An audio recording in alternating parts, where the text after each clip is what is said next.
ubu akaba ari wa mwanya wo gukurikirana amakuru mu Kirundi kuri Radio Nderagakura. Radio Nderagakura irabibukije ko gukubita inkoshi canke inkoni umwana, ingumu, amakofe, imigere, kumukwega amatwi canke imishatsi, kumurya ibinuma, kumucekangura uburiko uhohotera umwana. Bavyeyi, mwiteho kwama mwubahiriza agateka k'abana banyu.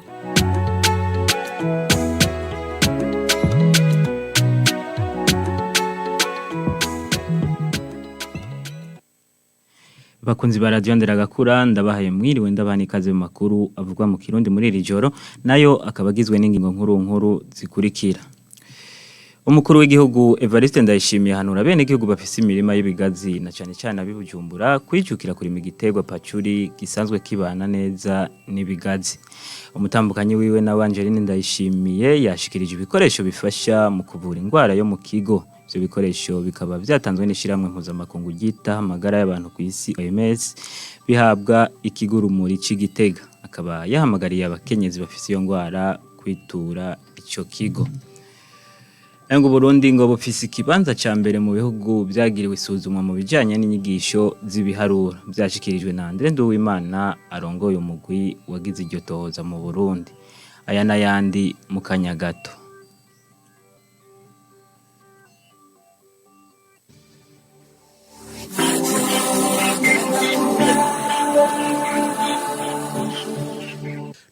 Kuri mikro muri kumwe na David Irakoze utuma amajo bashikira akaba ari Gerard Ntakarutimana nkaba nongeye kubaha ikaze. Abene gihugu bo mu ntara ya Bujumbura basabwa kurima igiterwa bita pacuri munsi y'ibigazi. Ako kamo bagategwa n'umukuru w'igihugu Evariste Ndayishimiye avuga ko icyo giterwa cimbuka cyane kandi amababi yacu ashowe agurishwa. Umukuru w'igihugu Evariste Ndayishimiye agasaba ishirahamwe ry'Inyanzarake risanzwe ririma ico giterwa ca pacuri kuza kumenyesha abarimyi bo mu ntara ya Bujumbura ukuntu ico giterwa bakirima. Iyi ntara yanyu tugiriwe duhishije n'intara imera cyane. Ejo bundi naraciye hajya hirya imageyo barantembereza banyereka ivyo bakora, aho banyeretse yuko umuntu hajya imageyo ngo gutunga miliyoni ngo n'ibintu byoroshe cyane, kuko banyeretse ibitoki gusa bati none nk'iki gitoki ko kitogurwa munsi y'ibihumbi 30 nimbuye ku ngundu 100 ziva ku bitoki bingahe. Narakanuye aha muri intara ya Bujumbura mu gice kirimo ibigazi byinshi cyane. Ibi bigazi benshi bazi yuko udashobora kurima munsi y'ikigazi. Muragenda mubaza b'Inyanzarake baharashe baci batera igiterwa kiba munsi y'ibigazi cyitwa pacuri. Icyo giterwa pacuri ufise ihectare basanze ku kwezi ashora n'imiburiburi itoni 3. Dusanga ikiro c'amababi akigurisha 200. None wumva ushoye itoni munsi y'ibigazi mwahora mureka uko umurumva yuko ushobora kuharima ikindi giterwa kirashorwa. Nari nasavye iryo shirahamwe ribikora Inyanzarake ko boza ngaha muri ibi bigazi byo ngaha tugira amakoperative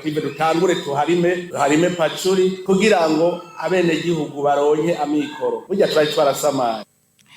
Abaremesha kiyago ndetse n'abarundi bose ngo boza barahimiriza abakenyezi bafite indwara yo mu kigo bakitura ikigurumuri kiri mu bitaro by'akarere bya Gitega kuko ngo ibikoresho byo kubavura bihari. Ko kamo katewe n'umutambukanyi w'umukuru w'igihugu Angeline Ndayishimiye aho kuri uyu wa gatatu yararamutse ashikiriza ico kigo ibikoresho bitandukanye bizofasha mu kuvura abakenyezi bagwaye indwara yo mu kigo, bikaba byatanzwe n'ishiramwe mpuzamakungu ryita amagara y'abantu ku isi OMS ribicishije kuri serukira ha mu Burundi. Agasaba kandi abagabo kudaca bakumira abagore babo mu gihe bagwaye iyo ndwara. Kuko ishyirahamwe umugira neza risanzwe turongoye n'ubushikiranganji bw'amagara y'abantu n'ubuzima sida byatunyaniye amasezerano ko tuzogerageza uko dushoboye turondere ibikoresho no gushigikira abagendana indwara zo mu kigo kugira ngo abakenyezi bose bamererwe neza. Ni muri urwo rukurikirane rero twituye ishyirahamwe OMS n'abagenzi ba fondation tuguma tugerageza barondera. Murazi yuko bwa mbere haravurirwa haja hirya ahantu hatoya cyane, turagerageza kwagura kigo kugira ngo abakenyezi bagenzi bacu boroherwe kandi bagire amagara meza. Rero ni muri iyo ntumbero twazanye ibikoresho twashikirijwe n'ishyirahamwe mpuzamakungu rijejwe amagara y'abantu ngaha mu Burundi kugira baronke ivyo bazokoresha muri ca gisata co kubakora kimwe bavuga mu gifaransa bloc opératoire. Ubundi basanzwe bikora mu nyubakwa z'ibitaro vy'akarere ngaha vya Gitega, ariko n'ubundi bazoguma babandanya kubera byose ni ivy'ubushikiranganji bw'amagara y'abantu kandi n'ivy'igihugu. Rero twashaka kubashikiriza icese bino bikoresho cyane cyane urongoye bino bitaro by'akarere ko ngaha Gitega. Ivyo tubatije nivyo tubahaye kandi bizokora ngaha. Rero nk'uko vyadukoze ku mutima kuva tukibona abagendana indwara zo mu kigo, vyaduhaye umuhamagaro wiyongereye ko dusangayo kumva yuko ata muntu yoba acinyegeza ngo nuko agwaye indwara zo mu kigo, kandi vyatumye twohamagarira umuntu wese yibona ko ico kimenyetso ko agwaye indwara yo mu kigo ntiyikumire aja habona kuko ni indwara ivurwa. Rero no munsi muri rusange turashimiwe neza kandi tuhamagariye abo bose bari muhira baje ko bagwaye indwara kwitura bino bitaro, na cyane cyane ko turiko turaronka ibikoresho byo kubavura. Rero tugaca duhamagarira n'abaganga ko bodufasha kugira abagwaye izo ndwara zo mu kigo bashike ngaha kw'ibitaro bavurwe. Tugaca duhamagarira na babandi twita abaremesha kiyago kugira bakwiragire mu misozi barondere abagendana izo ndwara zo mu kigo. Tugaca duhamagarira n'abagabo bari kuza barakumira umwigeme n'umusore mu kuragana avuga ati nzogukunda ndagusonere urwaye canke ukomeye. Rero si uko urwaye ko mu marushwa canke urwaye acakumirwa agaca yitwa uwo mu kigo. Nibamutabarize hakiri kare kugira ngo avurwe akore ibikorwa vyo guteza imbere urugo no guteza imbere igihugu. Twebwe dufakira n'ingabire nenya kuri politiki kugira neza. Ingabire igizwe n'ibikoresho bitandukanye byo mu gisata cyo gutabara indembe, kandi baduhaye n'igikoresho ca ecographe cyo gukoresha muri wa mugambi dufise wo gufasha abagendana indwara y'ubugumba. Amakuru twabateguriye tuyabandanize mu gisata c'indero. Mwisuzuma ngo riherutse gukorwa mu bijanye n'akanovera mu bitabo vy'inyigisho, Uburundi ngo bufise ikibanza ca mbere ugereranije n'ibindi bihugu vyagiriwe iryo suzumwa mu bijanye n'ibiharuro. Vyashikirijwe na Andre Nduwimana arongoye umugwi wagize ayo matohoza mu Burundi hanyuma y'uruganda rwasozerewe kuri uyu wa gatatu, rukaba rwari rwateguwe n'ubushikiranganji bw'indero Confenem na UNESCO kuva kuri uyu wa kabiri. Naho ngo biruko ngo hari ivyo kuryohora mu bitabo vy'izindi nyigisho. Igihugu c'u Burundi cari kumwe n'igihugu ca Togo na Senegal na Benin na Madagascar, ibihugu bitandatu. Hanyuma muri ivyo bihugu bitandatu twarabonye yuko hariho vyinshi dukora, hariho ibitugora n'ivyo mugabo cane cane twarabonye yuko igikomeye ari ukumenya aho duhobahoba kugira ngo aho duhobahoba dushobore kuduga, hanyuma ivyo twakoze neza dushobore kubitsimbataza. Nk'ubu turashobora kwemeza neza yuko nko mu nyigisho z'ibiharuro muri ivyo bihugu bitandatu twakoranye Burundi ari ubwa mbere. Turashobora kubona kandi yuko nko mu nyigisho zijanye n'ubuhinga dufise intambwe tubwirizwa gushikako, cane cane mu gufasha abana kuronka inyigisho zifatiye ku biriho. Nk'ubu murashobora kubona yuko laboratoire ari nke, uravye kungene ibikoresho naho biteguwe, umwana twamuteguye cane cane kugira aronke ubumenyi, ntitwamuteguye kugira ngo ashobore nawe kubaza cankwe guterera muri ubwo bumenyi bwiwe. Iyi nkuru dukesha Eri Irumva tukazoyigarukako mu makuru y'ejo. Mu gisata c'uburimyi, ishirahamwe rihingura ifumbire FOMI ririzeza abarimyi ko ingorane bagize muri kahise zo kutaronka neza ifumbire ngo zitazosubira. Bikaba vyashikirijwe n'icegera c'umuyobozi mukuru w'ihinguriro FOMI Manyange Hermenegilde kuri wa kabiri, ni nyuma y'urugendo yagize mu gihugu hagati kugira arabe uko itangwa ry'ifumbire ryagenze ku meshi. Akaba yarashimye muri rusange ingene ico gikorwa cagenze. Manyange Hermenegilde agashimira leta kuko ibafasha mu kubaronsa ivyo bakenera, agasaba ko yobandanya ibashigikira. Duhereye mu kiyaya tukaduga ruguru mwizo ntara zose, bose baba abo mu ntwara baba abajejwe ibidukikije n'ubworozi baba barimye baremanga bagashimangira ko ibibazo bagiye baragira mu marima yaheze yuko kuronka ifumbire kw'ikiringo c'impeshi atakibazo na kimwe bahuye naco, yuko itango ry'ifumbire ku mpeshi ryagenze neza cane gose, ku buryo hariya mu mazone ariho hegereye abarimyi bayitore, izone zose bafise amafumbire y'ubwoko bwose. Ikiringo caraheze ntabo babona baza gutora amafumbire mu ntara zose z'igihugu bwa bwoko butatu bw'amafumbire duhingura ariyo fomimbura fomitotazi fomibagara hose amafumbire abogabogayo intara zose zo mu gihugu cy'u Burundi rero hose amafumbire ariyo y'ubwoko bwose byumvikana yuko twagiriye ibakwe Imana iradufasha igihugu kiradufasha kugira ngo turonke umwimbo w'umusesekara mu ihinguriro fomi turaronka ifumbire abarimyi batora y'impeshi turatako turagira n'umusesekara usigara mu bubiko iki ni kimenyetso kitabesha yuko ifumbire twakoze ifumbire y'impeshi n'umusesekara ujako kandi mwumvise yuko nagumye nshimira leta y'u Burundi kandi nguma ndayisaba nk'umuvyeyi itube hagufi dufate umugongo iyo mvuze leta y'u Burundi rero kutuba hagufi ikudufata mu mugongo hari ikintu nyamukuru gihambaye kizimbere ya vyose nk'abantu dukoresha ibikoresho biva hanze ni amafaranga mva makungu mva amahanga ariyo madolari aho leta yatubereye hafi murumva ivyogorana vyo vyogorana ariko nuko navuze ati nta nkeka mfise ko bizokoreka uko nubundi yarabikoze icizero kiva sahandi nuko murindi turiko ari mwiza turiko turakora turiko duhingura ijoro n'umurango kugira ngo icirize rigende neza nkuko impeshi yagenze neza. Abarongoye amaradiyo yegereye abenegihugu basabwa kuza barashira mu makuru canke ibiganiro bakora ibijanye n'amakuru ndangagihe kugira ngo abenegihugu bari mwiborozi bayamenye bibafashe kwikingira ibiza n'isibe. Byashikirijwe n'umuyobozi mukuru w'urwego rujejwe gukinga ibiza n'isibe no gutabara bo byashikiye Anise Nibaruta hari mu kiganiro cyo kuri uwa kabiri cyamuhuje n'abarongoye amaradiyo yegereye abenegihugu kubijanye no kwirinda ibiza n'isibe. Anise Nibaruta agasaba n'abafundi b'indimo aribo bita abagoronome bo ku mitumba kuza baregera abarimyi borozi. Zaragaragaye yuko iyo batanze zijya nkuru ahanini zishikira abantu bazi igifaransa zigashikira n'abafise amateleviziyo ariko abenshi muri abo barima kandi ntiborora. Akaba rero twahawe itegeko n'abadukurira yuko gutegura uruganda kugira ngo duhanahane vyimbi kucokorwa kugira ngo zijya nkuru zishikire umurimyi mworozi. Nkuko rero mubizi ibiza n'isibe vyamyeho kuva kera na rindi ndetse mu bihugu bimwe bimwe no mu mico y'abantu hariho abibaza bati umwami yatwaye nabi hanyuma Imana itumikira ibihano ariko uko iminsi yagiye irahera byaragaragaye yuko ari ibiza bituruka kwihindagurika ry'ibihe ndetse harimo n'ukuboko kwa twebwe abantu.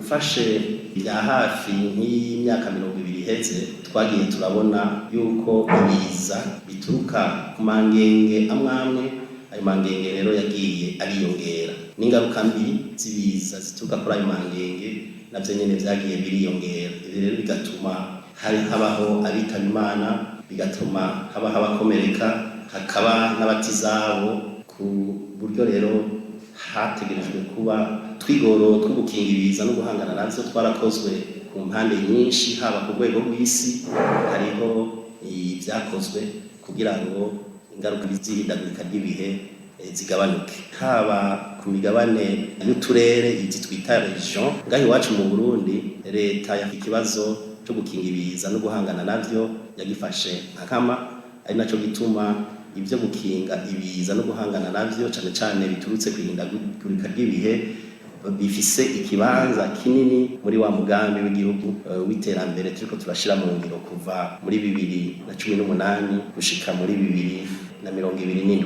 Ngaho iwacu mu Burundi haragiye inzego zo gukinga ibiza kuva mu mwaka wa 2007 kuva ku rwego rw'igihugu gushika ku rwego rw'ikomine uciye ku rwego rw'intara ndetse tukaba turiko turashiraho izo nzego ku mitumba kugira ngo abenegihugu bamena ntabyo bazi ico gukora umuntu mbere yo kwitegurira guhangana n'ibiza n'isibe na cane cane ico gukora igihe ibiza bishitse. Rero bivanye rero n'ivyo ije iba yatubariye naho tumenya ico gukora kugira ngo twitegure kandi tuze dushobore guhangana n'ikiza kizoba caturutse inkuru ije iba yatubwiye kuko niyiturabira ingene igihe kigenda kirahinduka. Abamenyesha makuru bane kuri 17 bari bitabiriye ihaganwa ryo gukora inkuru canke ibiganiro bijanye no gufungura neza baronkejwe agashimwe kuri uwa gatatu kagizwe n'ibahasha ririmo amafaranga y'amarundi 500 hamwe na certificat bitanzwe n'ishiramo ry'abakenyezi babamenyesha makuru AFJO rifashwe mu mugongo n'ikigo 16. Diane Ndose arongoye iryo shirahamwe akavuga ko intumbero y'iryo higanwa kwari ugukangurira abamenyesha makuru gukorera ku bijanye no gufungura neza abakenyezi babimenye kuko ingwara zituruka ku gufungura nabi ziranduranwe n'imizi. Diane Ndose agasaba abasanzwe bashigikira abamenyesha makuru kubandanya babaronsa uburyo kugira bashike kure mu bijanye n'umwuga wabo. Intumbero ku bijanye n'aka gashimwe twateguye ku makuru akoze neza ku bijanye no gufungura neza ni kugira dutere intege abamenyesha makuru kugira bashobore gukorera cyane kuri aya makuru avuga ku bijanye no gufungura neza kuko twasanze bidakorerwa ko ku buryo buhagije rero tukifuza yuko akorerwa ko cyane kuko gufungura neza bihamagara meza abantu bigatuma kandi bashobora guterera mu iterambere ry'igihugu. Aha turavuga cyane ku mukenyezi kuko umukenyezi mazi ko aterera ku gitigiri kinini mu bijanye n'uburimyi. Tuvuga tuti twebwe amakuru akoze neza ku bijanye nuko gufungura neza kandi aho ikibanza umukenyezi rero abayakoze neza kurusha abandi bashoboye kuzana amakuru bakoze nibo baronkejwe ubushimwe. Nabo ni bane no muri ukimenyesha makuru iwacu hamwe no muri BNP magazine muri radio televiziyo Isanganiro hamwe no muri CCIB FM+. Ariko abaje muri iryo higanwa baramenyesha makuru bagera kuri 17. Twovuga yuko bagerageje ko ronka 16 byari gushoboka ko umuntu aronka 17 18 hari n'uwarose 18 bivanye mugwi w'amakuru kuko hari haba abakora ibiganiro mu radio mu bimenyesha makuru vyanditse mu bimenyesha makuru byo ku buhinga bwa none. Rero twafashe wabaye wa mbere mu gisata kimwe muri iyo migwi y'ibimenyesha makuru. Sinovuga ko twashimye rero gose cyane ahubwo tubatera intege ko babandanye bakora kurusha uko bakoze ubu kuko ishiramwe AFJO mazi ko buri mwaka dutanga ubushimwe ku makuru akoze neza kandi aho ikibanza umukenyezi bizoshika aho dusivya ubwo bushimwe mpaka turose amakuru akoze neza cyane. Cyambere cyo turizigiye yuko imenyesha makuru bizobandanya bikora ayo makuru cyane. Kindi naco nuko tubona ko akwiriye kubandanya baronse inyigisho kugira n'abamenyesha makuru batashikiriwe nabo bashobore gushikirwa n'izo nyigisho. Tugasaba abasanzwe bashigikira rero ibimenyesha makuru yuko babandanya bashigikira haba no mu buryo kugira ngo abamenyesha makuru bashobore gushika gati mu ntara amakuru ku bijanye no gufungura neza ashobore gukorwa cyane n'umwimbu gwire n'abantu bashobore gufungura neza bivanye nuko barose ibifungurwa bikwiriye kandi kingira kamaro.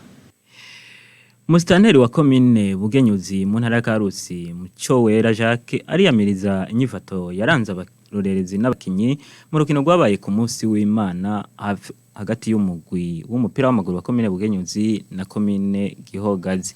Iyo nyifato ikaba yatumye hari umurorerezi akubitwa gushika asandavye. Mucowera Jacques agasaba abakinyi n'abarorerezi kwama barangwa n'ubumwe kandi bagatahura ko mu rukino hama haba ubutsinda n'ubutsindwa.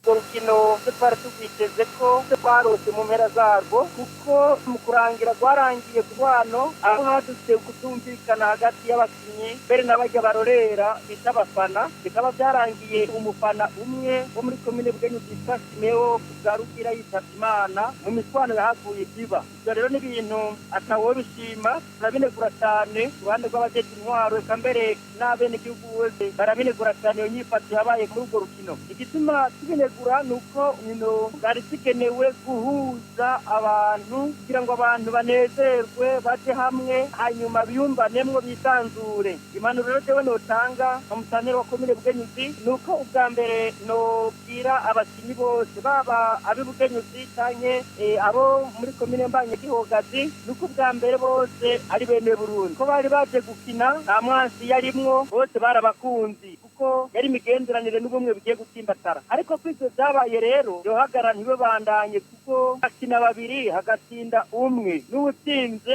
ntibatsindaho. Igihambaye rero nuko bose bogira iteka ubwa mbere bumve ko bafite iteka kandi bagire n'upfasoni babwirizwa kugiranira hagati yabo basonerane basonere ikiremwa muntu. ikindi nubwo hogira icyo badahurijeko nk'abakinyi canke abafana bariko bashigikira bariko barakina inyishu z'ukugwana kuko abantu bagira icyo bakwiye bakagwana biranga urupfasoni ruke ivyo vyo kugwana vyo hagarara ahubwo nubwo bari icyo badahurijeko abariho ababijejwe bajejwe guhagararira urukino bitura bakabatunganiriza neza hisuzwa amategeko agenga umukino w'umupira w'amaguru hanyuma umutekano ukaguma wuzuye ndahoza cyane cyane umuryango wabuze umuryango wa Kubwa Rugira Simeo kandi nkongera ngahoza n'abanyabugenyuki bose kuko twabuze umuntu twari twanze yapfuye kuturumbuka bihangane natwe ngo dutwazwe n'agatima ko gukorera ikibi umuntu n'umwe iyo yoba avukaho canke akomoka nko mu gihoga dusa nk'ahandi tahuri byabaye birekere abajejwe inyamiramabi n'ubutungane nibo bazoheza bakabikurikirana kugira ngo ababifisemo uruhara bose baze bafatwe bahanwe atakujaniranya twayemwe ishyirahamwe ry'umupira w'amaguru mu Burundi ryaraye rifata ingingo ihagarika ubwoko bwose bw'umupira w'amaguru mu ntara yacu ya Karusi na cyane cyane nk'ubwo hirahira rugatunganirizwa ku kibuga cy'umupira w'amaguru cya komine Bunyuza. Iyi ngingo ubwa mbere ndayishima ni nziza kuko gukina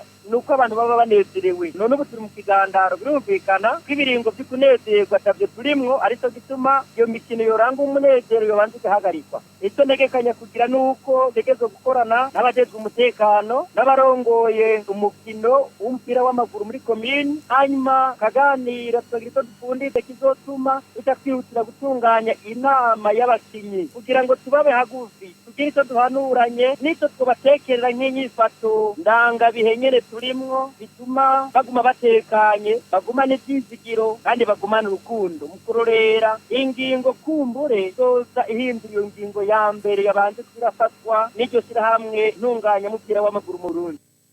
Abigeme ngo barakwiye kwijukira kuja mu mashirahamwe kugira baze barikenura mu byo bakeneye biteza imbere bateza imbere imiryango yabo n'igihugu. Iyo ni impanuro itangwa na Uwizeyimana Bernice umwigeme w'Ikobero muri komine Butihindi ntara ya Muyinga. Uwo mwigeme akamenyesha ko ubuzima bwiwe bumaze guhinduka kubera yinjiye mu mashirahamwe. Ni inkuru dukesha mugenzi wacu Ndayizigiye Anosiata ari Muyinga. Amaze kunanirwa n'amashure kubera ubukene bwari bwugarije umuryango wabo Uwimana Bernice avuga ko yaciye aja kusaba akazi mw'ishirahamwe Visbu rihingura amazi. Jewe ukuntu naje muri rino shirahamwe baratanguye barahamagaza abakozi baraza baradepoza nanje ndwera nari ngaha hafi ca ndaza nanje ndaja mu bandi ndasaba akazi ca barakama. Je nta mashuri nari bwamare. Bernice avuga ko ubu anezerewe cyane n'inyungu amaze kuronka kuko atagisegerereza kandi n'abavyeyi biwe abunganira. Oya nta ngorane ku by'ukuri ndakishimiye kandi kankuye ahantu habi gose. Kuba naraje muri shirahamwe naravyungutsemo cyane gose kandi byaramfashije ibintu bitari bikeya. Jewe ubwa mbere nk'umuntu w'imwigeme kiri kintu cyose wasanga ndakizeye ku muvyeyi ugasanga rero nk'ubu hariho usanga afise nk'umuvyeyi umwe cyabura uwo muvyeyi arashaje urakeneye amavuta kuko abana babigeme dukenera twishi ugasanga urakeneye udukamba mbiri urabuze aho udukura ariko ubu ndashima ko nta kintu na kimwe ntokenera ngo nigurire no muhira ndabafasha ari muhira kubera iryo shirahamwe ninjiyemo. Iyo mwigeme avuga ko mu gihe benshi bakora ibidakorwa rimwe na rimwe babitumwe n'ubukene ngo we ntiyobagihendwa n'amaronko kuko ayo maronko bamuhendesha ayironkera. Jewe ubu ntawo bakiza mpendesha amafaranga ngo turagiye ngo mu bintu byo gushurashura ya kuko byabindi iyo mpendesheje ya mafaranga nanje mba ndayifitiye. Kandi nta kintu noba n'ugenda kubikora mu bana babigeme benshi babikora kubera ubukene kuko ntiyo abona kiri kintu cyose ngaje kubikora nawe yiha amuhendesha amafaranga. Agatera kamo abigeme bagenzi we kutagaya akazi bijukire amashirahamwe bagakura amaboko mu mpuzu bakore biteza imbere bateza imbere n'imiryango yabo biciye mu muco. Jewe nk'abigeme bameze nk'uko akamuji buno batera nibaje mu ishirahamwe kuko ishirahamwe ni ryiza. Jewe nk'akarorero natanguye muri ishirahamwe tugenda kuvoma n'amazi n'imitwe bamwe bakaduseka ngo mbe ngo nkajya ngo muzohembwa ngahe ngo mbe ngo nk'ubu ngo je nyene ngo nkaja kwikorera amazi ku mutwe ndayakura mu ntaruka ariko ubu ahantu ngeze nk'umwigeme ubu nco no muhanura ntibakagaya akazi nako ukoze kumenyera iby'akazoza kawe n'ibyo wari urimo imbere y'ako uronka ako kazi winjira mu ishirahamwe. Bigeme ndabahamagariye benshi baje mu mashirahamwe kuko ishirahamwe ni ryiza gose. Ndavye nka jewe nk'ubu unyi mu ishirahamwe kuntu ndahakora n'ukuntu bampemba. Nta kintu na kimwe cotuma noja mu ngeso mbi z'ubuhumbu bwo gushurashura. Kubera yuko ibyo bompendesheje nanje ndavyifitiye. Tubamenyeshe ko iryo shirahamwe Berenice akorera rimaze umwaka rihingura amazi ava mu isoko ntaruka, bakaba biteze ingurane bemerewe n'ikigo Paeje kugira ngo baduze ikivi. Ikobero mu ntara ya Muyinga, Anosiyasi Ndayizigiye ku bwa Radio Nderagakura. Ano turagukengurukiye. Amakuru twabateguriye ntihagarukiye, ndakengurukiye mwe mwaduteze yompi mugira ijoro ryiza.